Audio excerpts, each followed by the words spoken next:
College గురించి ఏ విధంగా తెలిసింది? YouTube madam. యూట్యూబ్లో చూసారు. సార్ మీకు ఎలా తెలిసింది? అబ్బాయి నేను చెప్పారు. కూడా మా అమ్మాయి సెకండ్ ఇయర్ అయిన తర్వాత ఫోన్ కాల్స్ వచ్చినాయి మేడం. ఓకే. ఏలూరులో నాగేశ్వరరావు గారు అని ఆయన పరిచయం అయ్యారు. ఆయన ద్వారా మేము ఇక్కడ రావడం జరిగింది. ఓకే.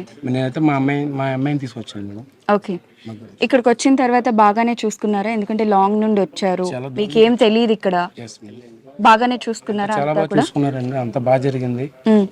ఈ ఆడిటోరియంలో కూడా మంచి మన ఆయన ప్రదీప్ గారు మంచి స్పీచ్ ఇచ్చి మంచి మోటివేషన్ చేశారు. మాకు చాలా ఆనందంగా ఉంది. ఓకే. కానీ అంతా చాలా బాగుంది మేడం. ఆల్రెడీ అడ్మిషన్ తీసుకున్నారా అండి? ఎస్ మేడం, తీసుకున్నాం. ఓకే. ఏ కోర్స్ చూస్ చేసుకున్నారు? సిఎస్సి తీసుకున్నారు.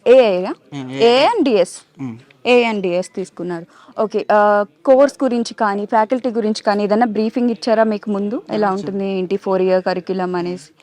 ఓకే. మీకు ఉన్న డౌట్స్ అన్ని క్లియర్ చేస్తున్నారా ఫ్యాకల్టీ ఎవరు? హాస్టలర్ కాబట్టి మీరు హాస్టల్ చూసుకున్నారా? బాయ్స్ హాస్టల్ ఎలా ఉంది ఏంటి అని?